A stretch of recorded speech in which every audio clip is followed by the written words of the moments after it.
How does taking care of our body and soul influence our relationship? Today on the podcast, we delve into the intertwined journey of health, wellness, and love. This is the Strength of Seduction podcast, the #1 resource for Black couples who want to build intimacy, love, and connection in their relationship. I'm your host, Daniel DiPiazza.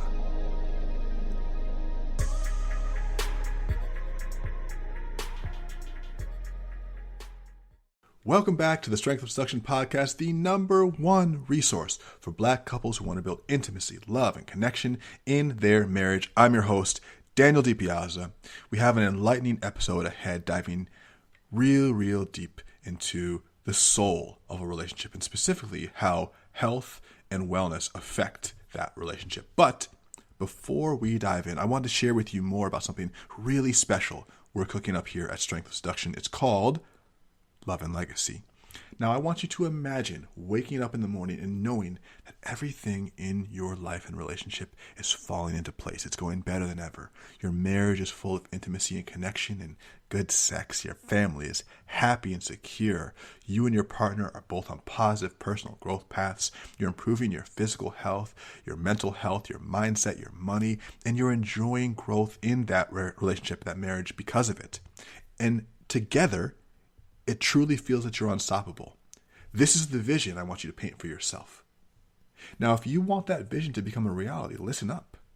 Because guess what? In 2023, Strength of Seduction ran the Black Love Study, where we polled over 17,000 Black married couples in their 30s, 40s, and 50s. You might have been a part of that study. And many of the people who responded to that study have been married over 10 or 20 years.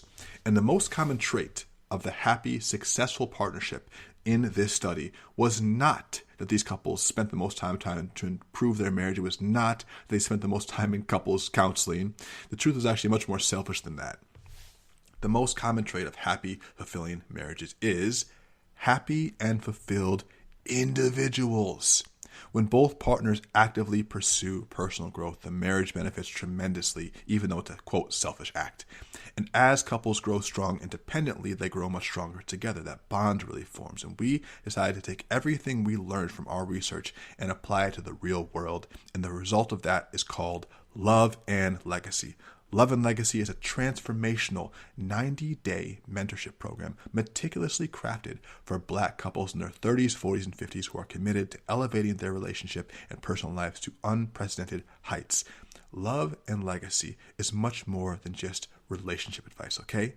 It's a complete journey that addresses every facet of your partnership, including the mental, physical, emotional, and financial elements of love. You'll dive deeper than you ever have into proven strategies for navigating and resolving conflicts, rekindling that spark in your sex life, achieving optimal physical and mental health, and fortifying your finances forever. Now here's the catch. Seats are extremely limited. We only let in a few people at a time, and all admissions through application only.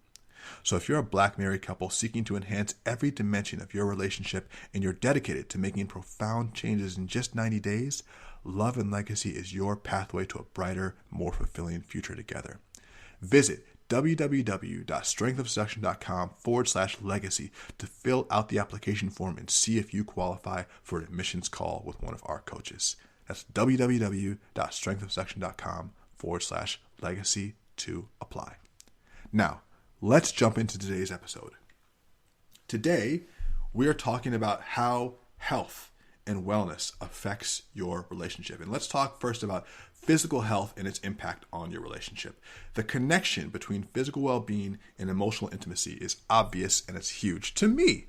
But let's talk about it, okay? Because regular exercise can boost your mood and enhance connection. There is science behind that, baby, okay? We all know that exercise releases endorphins, which lower your stress and improve your overall mental health and well-being. And that obviously has a tremendous impact on your relationship because your relationship is obviously impacted by your sense of well-being and the amount of stress you have in your life. And of course, just in general, you want to be someone in the relationship who can be relied on. And if your health is good, then you're going to have a better ability to take care of your partner and they can rely on you, period. And physical health is something that you can also share with your partner. So this is something I think is so important. I mean, the reason why we created Strength of Seduction is because there's this genuine bond that's created when you experience training together with your partner. The touching creates physical intimacy. The shared goal creates emotional intimacy. And of course, the overall effects of improving your body through the training is a win in and of itself. And to see both of you improve is such a rewarding experience. That's why we created these workouts, the Strength of Seduction workouts, which many of you have purchased. There's a shared joy in pursuing fitness goals together and in even navigating health challenges together. You know, if you are active in pursuing your physical health, when a challenge does come up, so if you're facing an illness or some sort of health setback, that investment that you've put into your physical health up to this point will really help in that time period. The more you invest in your health now, let's just think about it as a bank account. The more you invest in your health bank account now, the more you'll have to withdraw in the future when you have a setback. Let's say, God forbid, if you have a setback that requires you to withdraw from the bank account.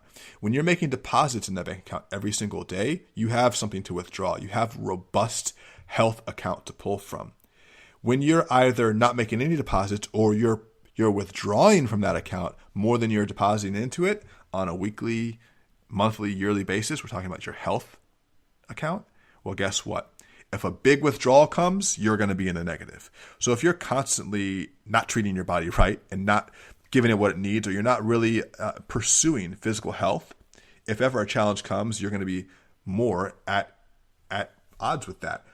And as the second half of a partnership, yes, your partner is there to support you. And as the supportive partner, you want to be able to step up. So it's both important that you, as the person who has the illness, has been training and helping yourself physically, because then you're not going to be as down as bad. And the person who's doing the supporting have been physically training and physically helping themselves to stay, robustly healthy, because then you can give more to the person who needs the support. It's important for both of you guys. And look, there's just a value in being able to approach these challenges both as strong individuals rather than one person having to rely on the other the entire time when there's a problem that comes up health-wise.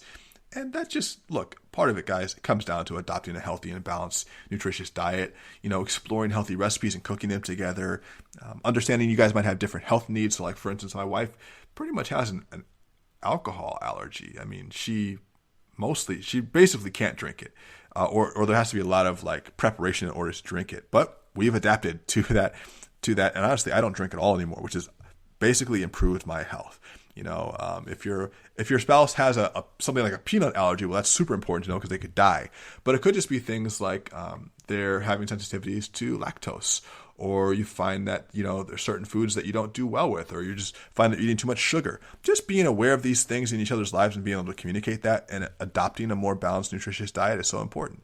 And just celebrating the milestones you have in your health and your wellness journey is really, really important. But physical health, I could go on like this for a while because physical health is such an important staple in my life, and it's such an important staple that we've seen as customers and members of the SOS family have purchased our programs and gotten in much better shape. It just really adds to the quality of your personal life, and as your personal life improves, your relationship and that life that you live as a shared life improves.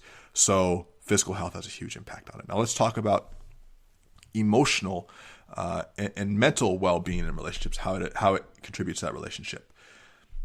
Recognizing the signs of mental and emotional fatigue is a big thing. So just addressing feelings of stress and anxiety and depression without avoiding having those conversations is the biggest thing you can do for the person that's going through those things. And maybe both of you guys are going through that and both having that ability to talk to each other about it. This definitely means seeking professional help or therapy when it's needed. But just in general, say like, hey, I'm feeling depressed. I'm feeling stressed. I'm feeling anxious. And I had a pretty rough patch earlier this year in 2023. And I felt true depression. Like there's a difference between being down or being discouraged and being depressed.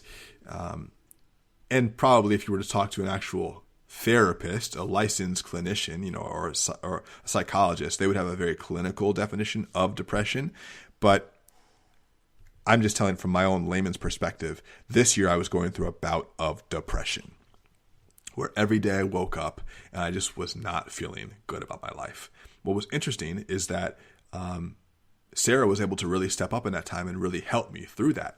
And she'd been going through her own stuff at times, but when I was going through my own personal struggle, she was able to kind of like put her own shit aside and step up and help me. And that's just the sign of an emotionally and mentally healthy relationship. And I really need that. I so appreciated that. And she made it possible for me to have those discussions with her because she was so receptive and empathetic.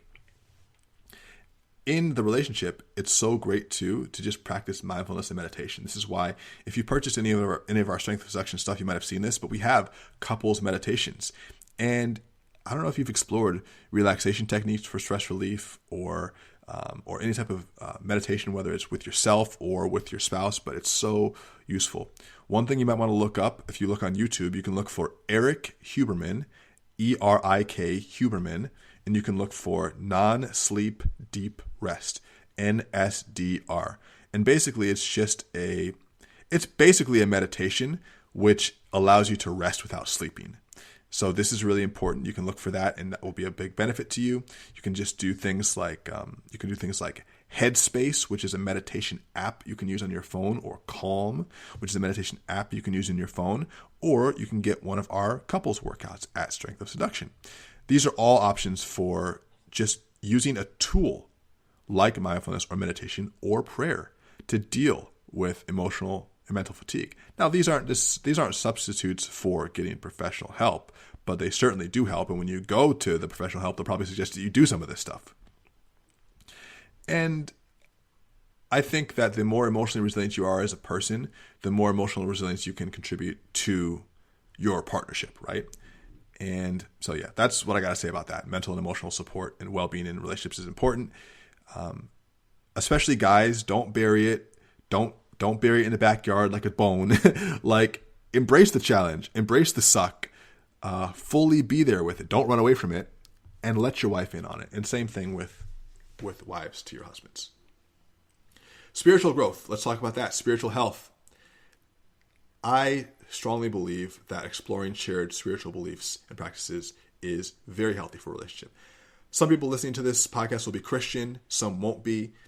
I think that the shared belief is more important than the belief itself, because the shared belief is what connects you all. It doesn't really matter what that belief is, because that's between you all and whatever that God is or whatever that belief is. But the fact that you do share it is pretty cool and pretty important. And I believe that discussing your personal spiritual journeys and beliefs is very beneficial to navigating that as a human, or as a member of your, as a member of the partnership. Now, when I was growing up, a close friend of mine had parents who one was Christian and one was Jewish. And I always thought it was so cool because they could have two holidays then. They would get to have Christmas and Hanukkah, which is, those are like, in some ways, the commercialization of these holidays. They're not the true essence of the holiday, of the holiday or of the religion. Like, Christianity is not about Christmas, just as Judaism is not about Hanukkah. Those are religious holidays, and those religious holidays have been further commercialized by just all the marketing and promotion and products and consumerism and capitalism and all that stuff.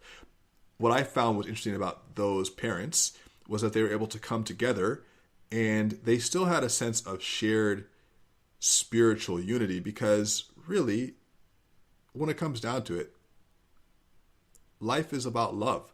Like, being able to connect with your spouse, your family, and others in a loving way is the foundation of what most religions teach. At the core of it, there are a lot of other details which may or may not be important to your life or even to this time in society. But the main thing is connecting with yourself, with your spouse, and with the world in love. And that's something they were able to come together on. And so that was a useful way to find those shared spiritual values, because love really is the ultimate form of spirituality, I believe. And if God is love, then that seems to hold up. And of course, that also means that respecting and understanding differing spiritual views, if you guys have them. My thought is that most people listening to this will be with a partner who either shares their spiritual views or a partner who doesn't mind that they might have slightly different views. But there are often cases where couples can't agree. And in that, as a non-therapist, I would say the lesson is to find that common place of that common ground, because there are a lot that Christians and Jews might argue about because they have different books. But if you really look, it's all from the same tree. I just gave two analogies there. Different fruits, same tree. And so respect the roots that we're all coming from, which is humanity, which is love, and which is acceptance. And hopefully you can agree on that and agree to disagree on the rest. Outside of religious stuff, spiritual growth, I think, comes down to gratitude. So regularly expressing gratitude for each other, appreciation for each other, practicing gratitude exercises in a journal perhaps is really good. And recognizing the role of positive thinking in relationship growth. If you're thinking, I'm enjoying this relationship, I love my partner, and you're not gaslighting yourself, you actually believe this. But if you're constantly thinking and remembering how much you love your partner, how much you love your spouse, how much you appreciate them and honor them, it becomes easier to see more of that. What you love loves you back. That's what one of my old chemistry teachers used to tell me. Dr. Patel, if you love chemistry, chemistry loves you. Well, if you love your partner will love you back. And I mean, that sounds very simplistic. It is. It's not always that simple, it seems. But mostly, I mean to say that what you would put your attention on grows. When you compliment somebody on their physique that they've been working on in the gym, you say, wow, you look amazing. They take notice and they work harder in the gym. So you compliment the things that you want to see improve and watch those things improve even more. Meanwhile, when you nitpick things that you don't like, you just see more of those things because you're highlighting those things. I think gratitude is like the number one thing for relationships, man. If you could just be grateful for your spouse, then man, that's like everything. And look, attending workshops and retreats focused on spiritual development is so important. If you can find a way to do that with your schedule, that's again why we created Love and Legacy, to create an opportunity for you to connect in these ways with your spouse. And we're not even talking religious. We're just talking spiritual, which is the heart-to-heart connection outside of whatever the wrapper is that you call it, that prayer that you have with each other, that meditation time that you have with each other, that connection time, and looking for ways to support each other spiritually in that way, engaging in joint prayer or spiritual reading, celebrating spiritual milestones, celebrating these things together. Just making that part of a life that can be for yours, individual, and also for each other, I think, will really aid to the development of that relationship. And so when you combine it, you have that physical well-being, that emotional and mental well-being, and that spiritual well-being. And all of those combine together to create a healthy marriage, right? Because health isn't just physical, it's emotional and mental, it's spiritual, and it's financial, which we talked about in a previous episode of the show. That's what really health comes down to in a relationship. Physical, emotional, mental, and spiritual, and financial. Okay, it's 5. Well, really, mental and emotional are pretty much the same thing if we're just talking about them colloquially. Mental is more logical, emotional is less logical, but ultimately, your mind, your body, your spirit, your wallet. Is that clear? So anyway, these all play pivotal roles in our relationships. And by nurturing body, mind, soul, wallet, we will not only enhance our personal well-being, but also to really fortify those foundations in our relationships. So that is it for the Strength of Seduction podcast today. My friends, if you enjoyed today's episode, make sure to like and subscribe on whatever platform you're listening to us on, and to leave a review on Apple or Spotify. Until next time, SOS family, love fiercely, communicate openly, and always find your way back to each other. Catch you on the flip side.